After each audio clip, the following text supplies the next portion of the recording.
Muy bien, mi hermano Carlos. Continuamos entonces estudiando el Evangelio según Mateo. Hagamos una ayuda a memoria. Los manuscritos más cercanos al original dicen según Mateo. La Reina Valera nos dice el Evangelio de Mateo.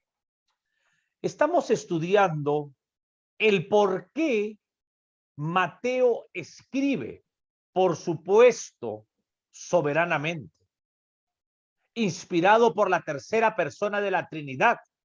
Escribe ¿cuál? El Evangelio según Mateo. Un judío hablando a judíos. Y se dice que el Evangelio ha sido escrito en hebreo. La pregunta era, como está escrito acá en el libro, ¿por qué el reino no había sido establecido todavía? Algo muy importante que debemos de enfocar. Mateo le está hablando a judíos ¿de qué? Del reino prometido. ¿Prometido qué? Prometido en el Antiguo Testamento por el Eterno a los judíos. El Dios de Abraham, el Dios de Isaac, el Dios de Jacob, el Dios de David, prometió una tierra prometida y se le llama prometida porque él mismo la prometió. Prometió un rey, un reino, un rey que iba a traer su reino de justicia, de paz y de prosperidad.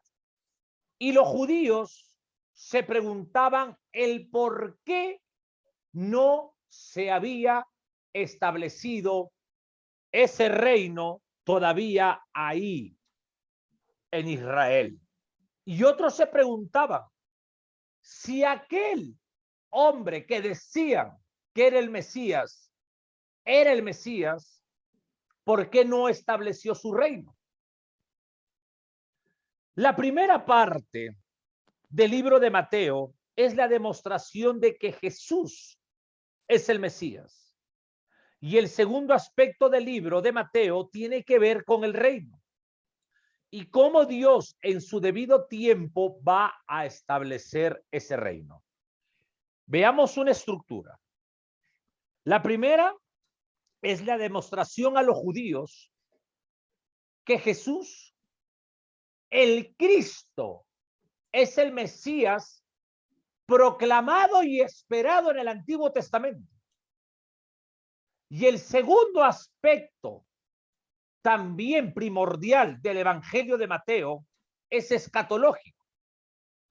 Tiene que ver con el reino y cómo Dios va a establecer ese reino en su debido tiempo.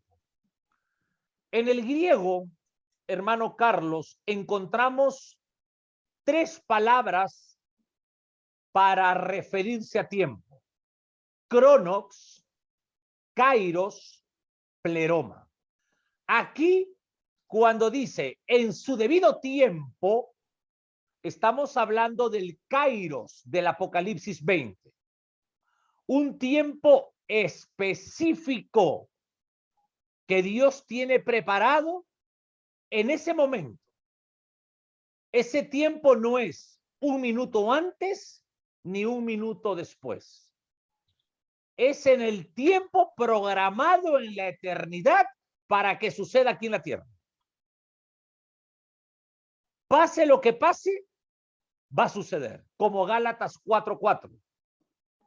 Cuando dice, cuando vino el cumplimiento del kairos,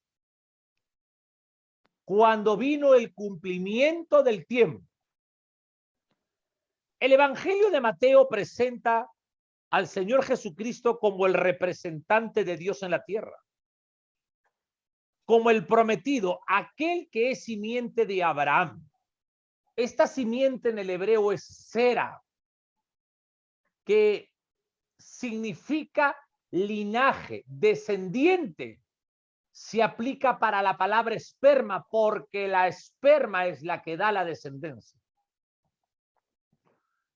Una de las expresiones más usadas aquí en el Evangelio de Mateo en relación con Cristo tiene que ver con su aspecto de hijo.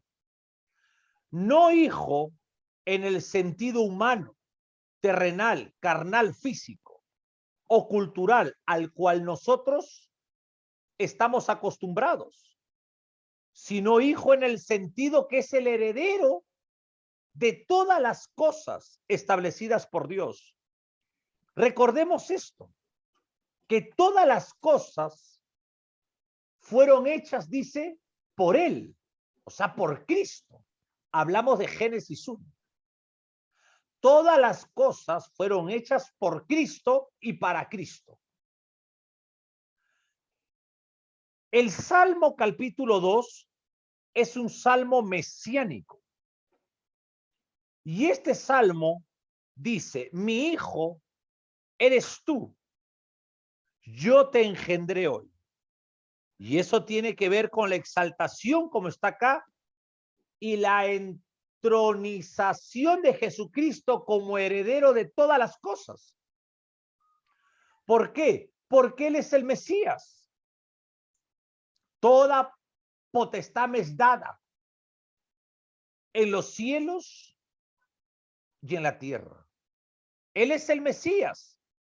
Esta palabra Mesías, que significa ungido.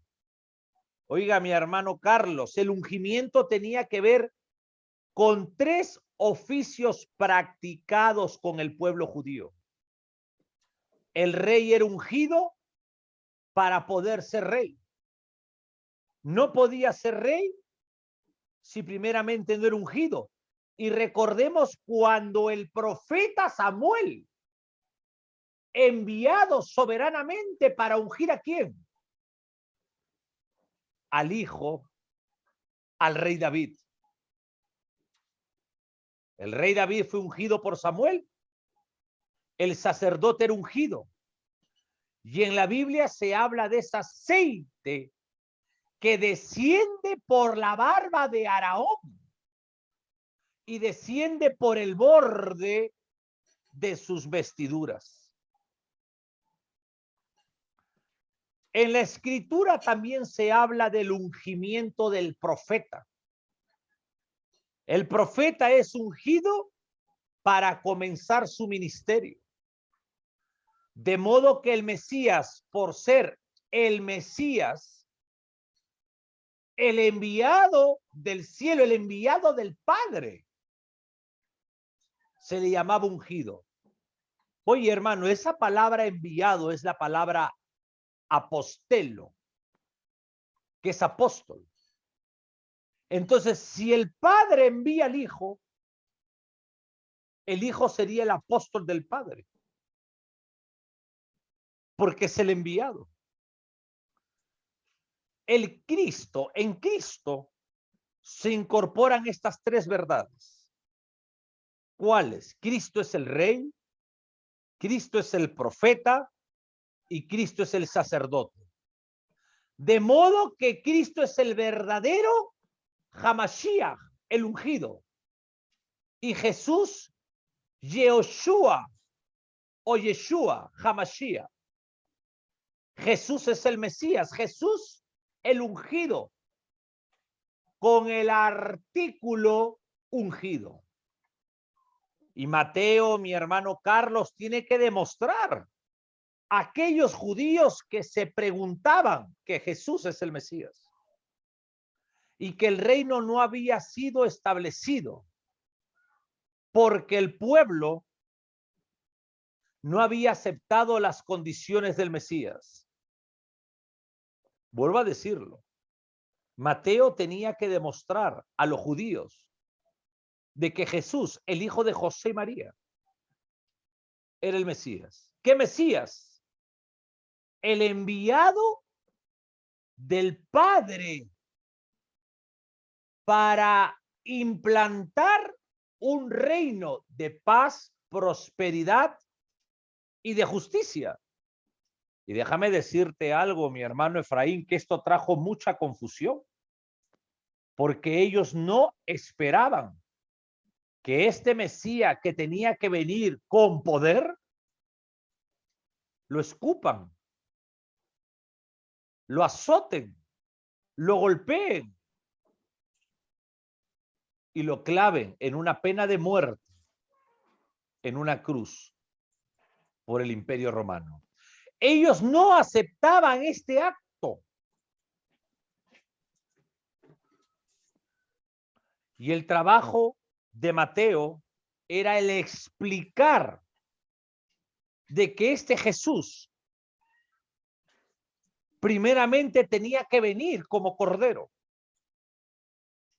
y después como león de la tribu de Judá. Déjame decirte que hay 129 referencias al Antiguo Testamento en el Evangelio de Mateo. 129 referencias. ¿Qué significa eso? De que Mateo, al escribir 129 referencias en su carta, está confirmando, está aceptando y está demostrando que el Antiguo Testamento es palabra de Dios. Porque si no, no las hubiera puesto. Está aceptando el canon del Antiguo Testamento. Mateo, en su esfuerzo, en su trabajo de demostrar quién es Jesús, él quiere demostrar que es el Mesías prometido. En otras palabras, mi hermano Carlos, las profecías del Antiguo Testamento se cumplen al pie de la letra. ¿Alguna pregunta hasta ahí? No, ninguna, pastor. Vamos a ver el segundo aspecto.